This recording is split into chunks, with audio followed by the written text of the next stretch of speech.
ரவியும் ஸ்ருதியும் சந்தோஷமாக இருக்கிறத எப்படியும் விடக்கூடாதுன்னு கங்கணம் கட்டிகிட்டு இருக்கா. அப்படியே இந்த நீத்து பண்ணுறது கொஞ்சம் கூட சரியில்லை.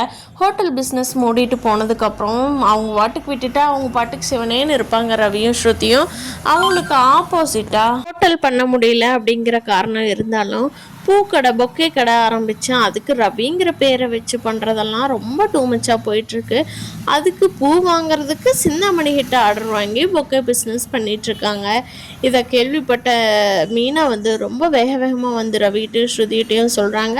அதுக்கு ஸ்ருதி சொல்கிறாங்க, ரவி ரொம்ப கவலையாக ஆச்சரியப்பட்டு பார்த்துட்ருக்காரு, ஏன் தான் இப்படி பண்ணுறாளோ அப்படின்னு. அதுக்கு ஸ்ருதி சொல்கிறாங்க, டேய் விட்ரா ரவி, நான் இருக்கேன், நான் உன்னை லவ் பண்ணி கல்யாணம் பண்ணிட்டேன்டா, விட்ரா ரவி, நான் பார்த்துக்கிறேன்டா உன்னை, மனசில் எந்த ஒரு இது இல்லைங்கிறது எனக்கு நல்லா தெரியும்டா, அவள் என்ன பண்ணினாலும் நான் இருக்கேன்டா அப்படின்னு சொல்லி ஸ்ருதி தைரின்னு சொல்கிறாங்க. இதை கேட்ட மீனா அவங்க சந்தோஷமாக தான் இருக்குது.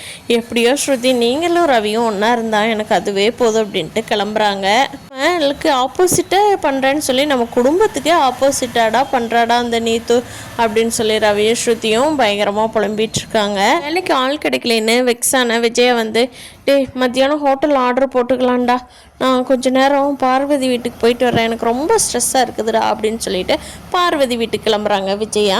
அங்கே போய் பார்வதிகிட்டே இப்படியெல்லாம் நடந்துச்சுன்னு சொல்கிறாங்க. அதுக்கு பார்வதி சொல்கிறாங்க, பேசாமல் மீனா உனக்கு எவ்வளோ ஹெல்ப் பண்ணிகிட்டு இருந்தா, அவளை போய் அவங்க வீட்டுக்கு பொண்ணு துரத்தி விட்டுட்டியே விஜயா, இதெல்லாம் நியாயமாக? அந்த பொண்ணு உங்கள் வீட்டுக்கே எப்படி மாடாக உழைச்சது, அதை கூட நீ நினச்சி பார்க்கல, முத்துவுக்காக அதையாவது நீ யோசிச்சு பார்த்துருக்கலாம் அப்படிங்கிறாங்க. நானே மனசு ரிலாக்ஸ் ஆகலான்னு இங்கே வந்தால் நீ என்ன இப்படி சொல்லிட்டு இருக்கிற, நீ மேலும் மேலும் டென்ஷன் பண்ணாத அப்படின்னு சொல்லிட்டு விஜயா கத்திகிட்ருக்காங்க. அப்போது சிந்தாமணியும் வர்றாங்க.